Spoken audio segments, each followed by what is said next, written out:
Welcome back to Coastal Living. Now with us today we have a local mechanical engineer, Russell Proffitt. Now Russell, I had no idea we have a company here in Corpus Christi that specializes in resistors that we just spoke about in our history lesson about Otis Boykin. So thank you so much for joining us today. We can't wait to learn more about what resistors are. So thanks for having me. Yes, absolutely. So let's go over what resistors are for those of us that don't really know much about them. Okay, so basically, in simplest terms, what a resistor is you have so much power coming out of, let's say, a wall socket or something. And if you plug in your computer doesn't need all of that power everywhere in the computer. So the resistors basically tone down the power at different places, so each component or each part of your computer gets the amount of power that it needs to run. And this is the same thing for a phone or any type of appliance that you use. A resistor is just basically there to basically negotiate how much power is needed at different places in any type of electronic device. Wow, that's interesting. Now, Russell, I wanted to ask you, how did Otis Boykin's invention pave the way for what your industry does today?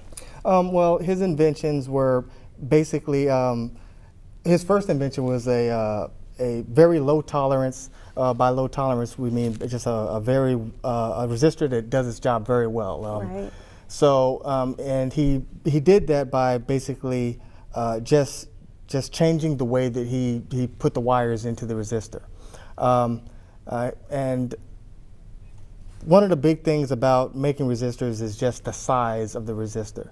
And he also paved the way in as far as making resistors by making them smaller, but actually making them be able to do their job even at smaller sizes. I see. And how long have you been an engineer, and how long, what made you become so interested in this industry? Well, I'm originally from Mississippi, and I moved out here and about 14 years ago, and I started working for a company called FMC Technologies, and they had a program where if you wanted to go to school for something engineering related, they would reimburse you 85% of your tuition. I think there's also an FMC Technologies wellhead facility here in Corpus. And a measurement facility here in Corpus.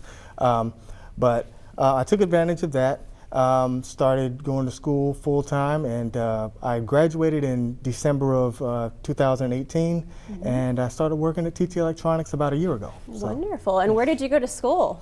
Texas A&M Kingsville. Hey, there you know what? You I went over there as well. We got to give the J's up right there, the Javelinas. Anybody that is a Javelina is a friend of mine. How long is the engineering program at A&M Kingsville? Do you remember how many years of school you did down there? I was going to school, I actually started going to school, working part-time, going to school part-time.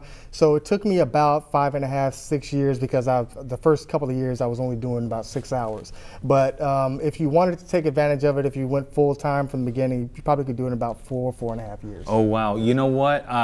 I heard A&M Kingsville has one of the greatest engineering programs in the country. Would you agree with that sentiment, sir? Yes, totally. And how is that possible? What makes it such a great school for engineers? Because when I was going there, before I went to law school, I heard about the engineering program all the time. So what makes it so special?